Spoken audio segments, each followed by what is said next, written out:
नमस्कार प्यारे बच्चों, आप सब कैसे हैं। आप सबका अपने चैनल लर्न बाय फन में स्वागत है। आज की इस वीडियो में हम अमोली हिंदी पाठमाला पाठ नंबर 10 मजनू बंदर आजाद हो गया। मजनू बंदर आजाद हो गया यानी कि मजनू क्या है, एक बंदर का नाम है और वो मदारी की कैद से की गिरफ्त से वो आजाद हो गया। इस कवि पाठ में एक स्टोरी गिवन है और इसकी जो कवि लेखक हैं वो हैं पद्मा चोगांवकर। ये देखिए, इस पाठ के लेखक हैं पद्मा चोगांवकर।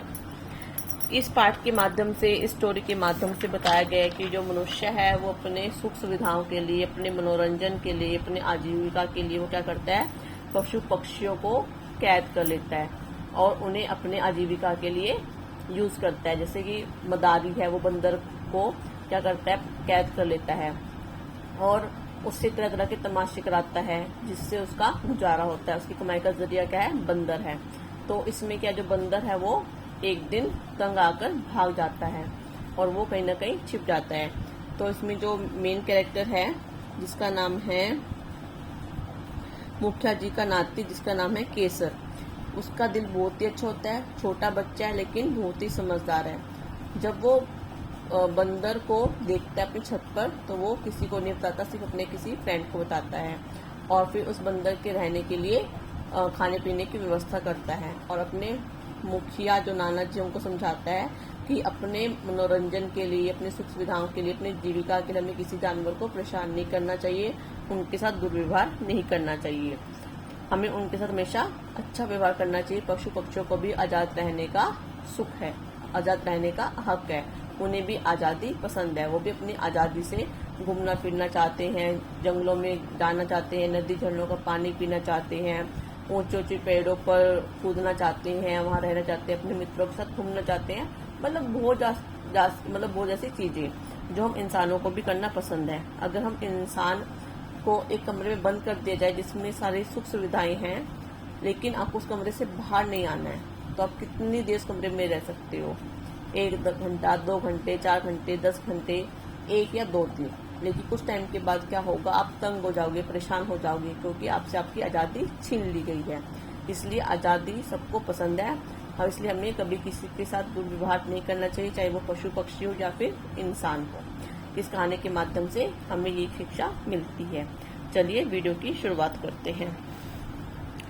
साल में कई बार दूलीचंद मदारी क्या, मदारी का नाम है, लैला और मजनू नाम के बंदर बंदरिया को लेकर सांकल गांव आता और तमाशा दिखाकर गांव वालों का खूब जी बहलाता। पर इस बार जब दूलीचंद गांव में तमाशा दिखाने आया तब मजनू के साथ लैला बंदरिया नहीं थी। दूलीचंद ने बतलाया कि लैला मर गई, अब मजनू अकेला था। अब इस पैराग्राफ में क्या गिवन है कि साकल गांव में एक मदारी है दूलीचंद, वो आता है साल में एक कई बार। तो उसमें उसकी 2 बंदर हैं, 2 जानवर है, बंदर और बंदरिया। बंदर का नाम मजनू और बंदरिया का नाम लैला। उन दोनों के जरिए वो अपनी कमाई करता था, अपना जीवन यापन करता था और गांव वालों का मन बहलाता था, जिसके बदले में उसको पैसे मिल जाते थे। लेकिन एक बार क्या होता है कि वो सिर्फ तमाशा दिखाने के लिए मजनू को लेके आता है, क्योंकि लैला मर चुकी होती है। फिर दूलीचंद की डुगडुगी बजने लगी, इसको बोलते हैं डुगडुगी। ये देखिए, ये है क्या है, डुगडुगी। और मजनू बंदर करतब दिखाने लगा, करतब मतलब तमाशे। जब वह कोई हरकत न करता तो पीठ पर दूलीचंद का डंडा पड़ जाता। हरकत मतलब कोई शरारत नहीं करता, कोई मस्ती नहीं करता, क्योंकि अगर बंदर कोई मस्ती शरारत नहीं करेगा तो वहां के लोगों का मन कैसे लगेगा, उनका जी कैसे बहलेगा। मदारी रट्टी रटाई इबारत बोलता और मजनू 2 टांगों पर खड़ा होकर चलने लगता। इबारत का मतलब होता है कि रटे रटाए शब्द, क्योंकि उसका काम क्या था, वही दोबारा रिपीट, वही प्रोग्राम्स में तमाशे दिखाता था। तो उसकी जो लाइनें थी 2-4 वो रटी रटाई बोलता और मजनू भी क्या करता, 2 टांगों पर खड़ा होकर तमाशा दिखाने लगता। कुलाचे खाता, शीशा उठाकर छोटे से पटरे पर बैठ जाता। ये देखिए, ये पटरे पे बैठा हुआ है और यहाँ पे उसके सामने सामान रखा हुआ है, जैसे कि टोपी, बर्तन और शीशा, कुछ भी वो हाथ में ले लेता। कंघी से बाल बनाता, टोपा पहनता और उतारता, सब कुछ ऐसे करता जैसे चाबी भरा खिलौना हो।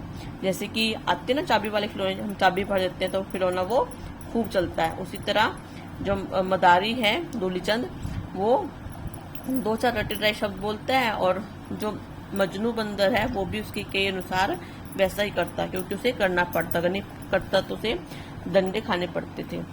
करतब दिखाने के बाद जब मजनू कटोरा लेकर सबसे पैसे मांगता तो कोई पैसे देकर जाता तो कोई चुपचाप खिसक जाता। खिसक जाना मतलब वहां से भाग जाना, या फिर कोई देख तो नहीं रहा, से वो निकल जाते थे। इस तरह दूलीचंद और मजनू का जीवन चल रहा था। देखिए कितनी भीड़ है। यहाँ पे जो दूलीचंद है वो तमाशा दिखा रहा है मजनू बंदर के जरिए, और बहुत सारे बच्चे हैं ये देखिए, और कुछ बड़े भी हैं जो तमाशा देख रहे हैं। तमाशा दिखाने के बाद ये जो टोपी है वो टोपी लेकर चल पड़ता है, कटोरा लेकर चल पड़ता और पैसे मांगता। कुछ तो पैसे दे देते, कुछ वहां से चुपचाप निकल जाता। सांकल गांव में डेरा डाले अभी 3 दिन ही हुए थे कि एक दिन दूलीचंद घबराया हुआ मुखिया जी के पास पहुंचा। सांकल गांव में मतलब डेरा डाले, उनको आज 3 दिन ही हुए थे, मतलब 3 दिन तक इन्होंने तमाशा दिखाया। तो एक दिन दूलीचंद घबराता हुआ मुखिया के पास आया। उसका मजनू गले से रस्सी निकालकर भाग गया था। उसकी तो रोजी रोटी का जरिया मतलब कारण कौन था, साधन कौन था, बंदर, जो कि क्या था, मजनू। क्योंकि मजनू बंदर नहीं होगा तो दूलीचंद क्या करेगा। मजनू को ढूंढा पर कोई खबर नहीं मिली। एक दिन मुखिया जी का नाती क्या होता है, बेटी का बेटा, क्योंकि जो मुखिया जी है उसकी जो बेटी होगी, उस बेटी का जो बेटा होगा वो क्या होगा, नाती। मुखिया जी का नाती केसर छत पर पतंग उड़ा रहा था। तभी पड़ोस का लड़का बीरा चिल्लाया, बंदर, वह देखो उसकी पूंछ, यहीं छिपा है वह मजनू बंदर। तो जो केसर है एक दिन क्या कर रहा है, छत पर पतंग उड़ा रहा है, और पड़ोस का लड़का है बीरा, वो चिल्लाता है, देखो मजनू बंदर, उसकी पूंछ दिख रही है, वो यहीं पर छिपा हुआ है। तो केसर को तो पता होता है, तो केसर क्या करता है, बीरा के मुंह पे हाथ रख लेता है, उसको चुप होने का संकेत करता है कि चुप हो जाओ, शोर मत मचाओ। तो बीरा पूछता है क्यों? बीरा कुछ समझा नहीं। क्योंकि मजनू बंदर आजाद रहना चाहता है, अब वह खेल तमाशा नहीं करना चाहता। जानवरों से इस तरह के काम कराना अपराध है। मदारियों के पास वे कैद रहते हैं, भूखे और बीमार रहते हैं, उन्हें तकलीफ होती है, उन्हें छोड़ देना चाहिए, केसर ने कहा। अब केसर है तो छोटा सा बच्चा, लेकिन वो बहुत ही समझदार है। उसने कहा कि सबको आजाद रहने का हक है, चाहे वो जानवर हो, पशु पक्षी हो, या फिर कोई इंसान हो। हम अपने खेल तमाशे के लिए, अपने कमाई के लिए किसी को ऐसे कैद नहीं रख सकते। ऐसे जानवरों को कैद करना क्या है, अपराध है। क्योंकि बंदर, जो मजनू बंदर है, वो मदारी के पास रहता है, जो उसे पेट भर खाना भी नहीं देता, उसकी तकलीफ को भी नहीं समझता और उन्हें बहुत परेशान करता है। पर दूलीचंद वे क्या करेंगे, बीरा ने पूछा। तो जो बीरा है केसर का दोस्त, वो कहता है कि अगर दूलीचंद को हमने मजनू वापस नहीं किया तो वो अपनी कमाई कैसे करेंगी। उनकी चिंता छोड़ो, वे 2 हाथ 2 पांव वाले इंसान हैं, वे कोई दूसरा काम कर सकते हैं। मतलब कि दूलीचंद का हट्टा कट्टा इंसान है, उसके पास अपना शरीर है, जिसके जरिए वो मेहनत करके अपना गुजारा कर सकता है। दोनों ने वहीं पड़ी सीढ़ी उठाई, दुछत्ती पर दुब के बैठे मजनू के लिए टाट का बिस्तर बिछा दिया। फिर अपने अपने भोजन में से एक रोटी एक रुमाल में छिपाकर उसके लिए भोजन का इंतजाम करके उस तक पहुंचा दिया। इंतजाम मतलब प्रबंध करना।